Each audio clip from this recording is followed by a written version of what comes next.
2002, convocan un paro petrolero y un paro general de actividades económicas en el país. Bueno, al principio había dudas, ¿no? de si eso realmente iba a tener un impacto, de si realmente se iba a lograr detener la industria petrolera, etc. Y convocan este paro por 48 horas. Resulta que el paro es completamente exitoso, se detiene el país.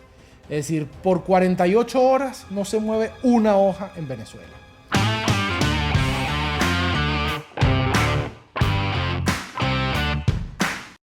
Bienvenidos todos nuevamente a Tuillón. Espero que este recuento histórico que estamos haciendo sea de su agrado, especialmente diseñado para la gente joven que no vivió el cómo llegamos aquí. Así que esto es otro episodio de El Manual Chavista para Destruir un País.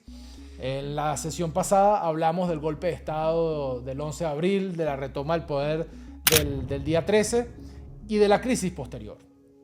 En agosto del año 2001, el Tribunal Supremo de Justicia determina que no ha habido un golpe de Estado. Es decir, los magistrados del Tribunal Supremo de Justicia dicen aquí hubo un vacío de poder. Es decir, Hugo Chávez renunció y en consecuencia hubo que llenar ese vacío del poder. En ese momento todos estábamos convencidos de eso. También los medios de comunicación que en ese momento estaban en manos de la oposición, el Tribunal Supremo de Justicia, los principales actores políticos, sostenían una verdad que la población que desconocíamos de política la asumimos como cierta, por lo menos la población opositora. Sin embargo, viéndolo desde la distancia es imposible afirmar que ahí no hubo un golpe de Estado. No solamente lo hubo al momento de pedir la renuncia a Chávez, sino que también lo hubo al momento en el que se suprimieron los poderes públicos, se suprimió el Tribunal Supremo de Justicia, se suprimió la Asamblea Nacional, etcétera. Todo eso por un decreto de un presidente encargado. Se genera esta crisis en donde el chavismo agarra miedo. O sea, ¿cuál es la consecuencia de esta situación? Hugo Chávez, que durante su viaje a la Orchila manifestó temer por su vida, de ese Hugo Chávez que probó el sabor de ser destituido, que tuvo el miedo de ser asesinado, determina a partir de ese momento que su política va a endurecerse, y va a endurecerse para mantener el control del país. Le da muchísima más fuerza a lo que ya había venido creándose, que son los círculos bolivarianos, que son los primeros grupos paramilitares del chavismo. A lo largo de todas estas décadas, el chavismo ha creado paramilitares.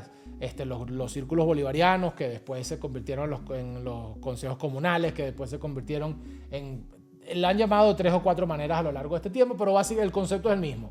Una gente, unos ciudadanos del PSUV, anteriormente el MBR y tal, armados por el Estado, para que defiendan de forma irregular al chavismo en aquellas actividades que no quieren ponérselo a hacer la Fuerza Armada. Es decir, cuando quieren agarrar y matar a una vieja en una concentración, probablemente tiene un costo mayor pedírselo a un guardia nacional que ha pasado por una academia, o tenía. Lamentablemente ahora la Guardia Nacional del Ejército se presta para cualquier cosa.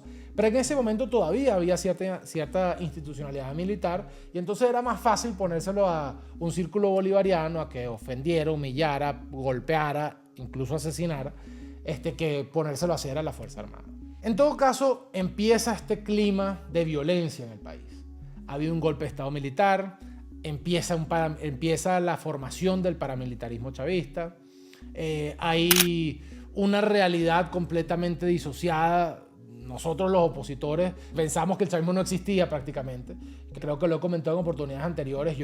Es que en mi ciudad, por ejemplo, a las afueras de Caracas, 20 minutos de Caracas, un suburbio de Caracas, no había chavistas, esa es la verdad. O sea, si ahí había 10%, 15% chavistas, tus vecinos, tus profesores, el señor de la panadería, todo el mundo era opositor. Y uno pensaba que ese era el país.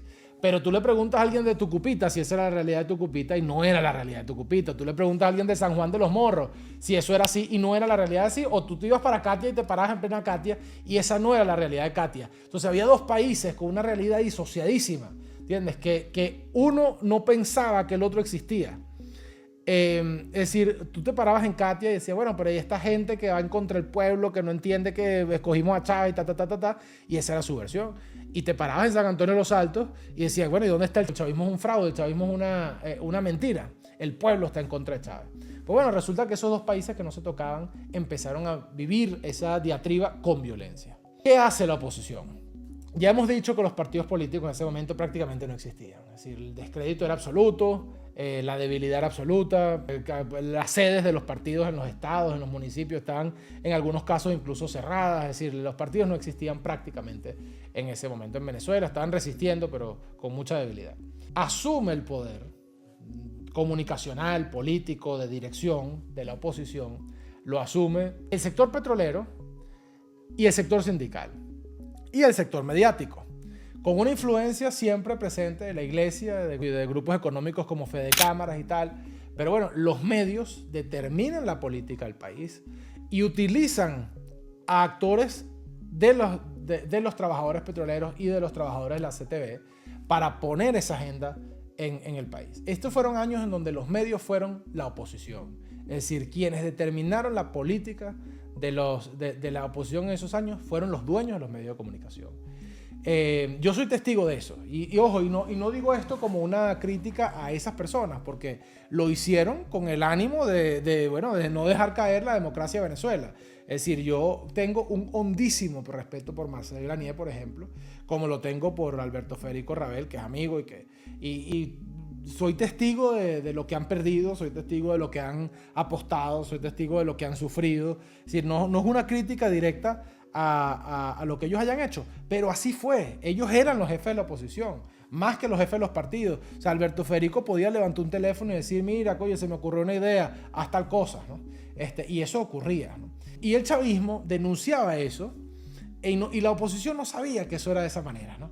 Es decir, había un juego en donde el chavismo empezaba a construir una sociedad violenta y la oposición destruía la política como herramienta de lucha. Con todo eso aparece la gente del petróleo, aparece Carlos Ortega y todos los que lo siguieron, y convocan el 2 de diciembre del año 2002, convocan un paro petrolero y un paro general de actividades económicas en el país.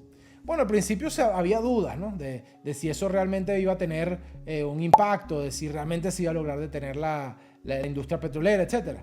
Y convocan este paro por 48 horas. Resulta que el paro es completamente exitoso. Se detiene el país. Es decir, por 48 horas no se mueve una hoja en Venezuela. El gobierno no se cae, aguanta, no da respuesta y no da ninguna muestra de querer negociar nada. ¿Qué hacen los dirigentes del paro? Deciden prolongarlo. Así se fue prolongando noche a noche. Recuerdo yo las alocuciones de Carlos Ortega, de Juan Fernández y de otros. Noche a noche van anunciándole al país, además como un acto de victoria. Hemos logrado parar el país un día más. Vamos a hacer lo mismo el día siguiente. Y se va extendiendo el paro hasta 63 días. ¿Cómo vivimos los ciudadanos ese paro? ¿Y qué significó ese paro para Venezuela? Pongámoslo primero en números. En números, el paro petrolero significó pasar de producir 3.2 millones de barriles de petróleo a producir 200.000 barriles de petróleo diarios.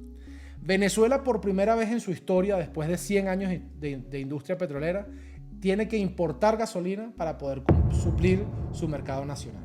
El Producto Interno Bruto, el PIB, baja unos 25 puntos, o sea, de 20 a 25 puntos, según los economistas, durante ese año del paro.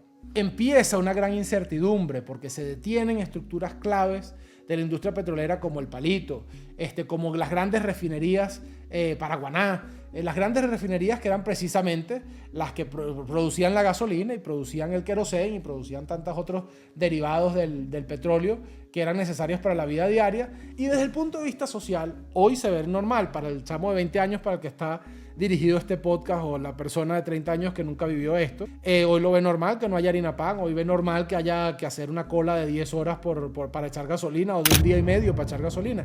Pero Venezuela nunca había vivido eso en la historia. Por 50, 60, 70 años los venezolanos habían vivido, porque la prosperidad no era exclusiva de la Cuarta República ni de la democracia. Pérez Jiménez tuvo un periodo de prosperidad enorme, Medina Angarita, Eleazar López Contreras, los últimos años de Gómez incluso. O sea, Venezuela tenía quizás 80 años de prosperidad en ese momento. Y en 80 años de prosperidad, Los venezolanos no habían vivido realmente lo que era tener que hacer una cola de un día y medio para echar gasolina, no habían vivido lo que no es que no existieran harina pan en los anaqueles o que los negocios estuvieran cerrados con miedos a saqueos, etcétera, etcétera. Más allá del episodio puntual del Caracazo y de algunos otros que se puedan reseñar, que eran más políticos que económicos, ¿no? O sea, más por razones políticas que económicas. Pero en ese momento, por primera vez, el venezolano se despierta y no hay harina pan. Por primera vez el venezolano se despierta y en el mercado hay anaqueles vacíos, como en Cuba. Por primera vez el venezolano se despierta y tiene que hacer una cola de un día y medio para comprar gasolina. El trauma nacional, el impacto que genera psicológicamente en el pueblo de Venezuela el paro es gigantesco. Sin embargo, Hugo Chávez decide lo que luego sería también su estrategia en años posteriores, que es dejar hacer y dejar pasar. Chávez, en lugar de ir a casa de Carlos Ortega y llevárselo preso y llevarse preso a Juan Fernández, que es lo que harían hoy, lo torturasen y lo metieran en la última mazmorra del último establecimiento infecto de estos de inteligencia que tienen hoy. En lugar de hacer eso que harían hoy, en ese momento y por décadas, el chavismo jugó a dejar que esto se desgastara solo. Y por supuesto, tienes un país que no está acostumbrado a esto, tienes un país que ya tenía... Bueno, como siempre, en Venezuela, eso es mentira, que los venezolanos hemos sido, no, el país más rico. No, en Venezuela ha habido siempre pobreza, ¿vale? Y la gente ha tenido que salir a trabajar para comer. Y la gente ha vivido al día y tal. Y empieza, imagínate tú un padre de 3 hijos que es taxista y que tiene 2 meses parado sin trabajar, bueno, empieza a decir, yo no, muy bien, y yo quiero que se vaya Chávez o a mí tal, pero yo tengo que trabajar.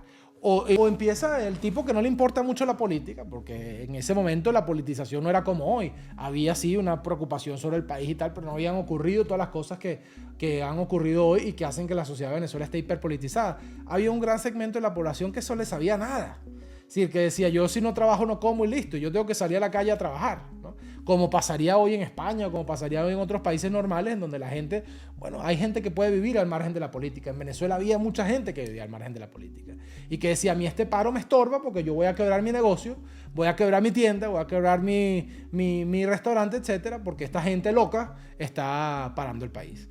Y empieza a perder fuerza esa medida, ¿no?, de paro general, y el paro general se empieza a convertir en un paro sectorial, ¿no? O sea, porque, bueno, empiezan a abrir nuevamente las tiendas y empiezan a abrir los restaurantes poco a poco y para el momento en que se levanta el paro se levanta por debilidad. Chávez logró, a través del desgaste, hacer que el paro muriera de mengua. Y no se capitalizó el enorme éxito que significó el paro en los primeros días, en las primeras semanas, incluso en el primer mes. En ese momento que era para negociar, no se hizo. En ese momento que era para presionar, para impulsar una salida, decidieron ir prolongando esto. Y Chávez logra controlar la situación a través del desgaste. El país queda con una enorme frustración, con la sensación de que el gobierno es inviable, con la sensación de que Chávez es un tipo dispuesto a todo para quedarse, porque cualquier presidente democrático con un paro de 2 meses hubiese renunciado. Chávez hemos visto que no tenía ningún interés de renunciar, ni él ni sus acólitos. Bueno, el país se quedó con la sensación de, bueno, ¿y ahora qué hacemos?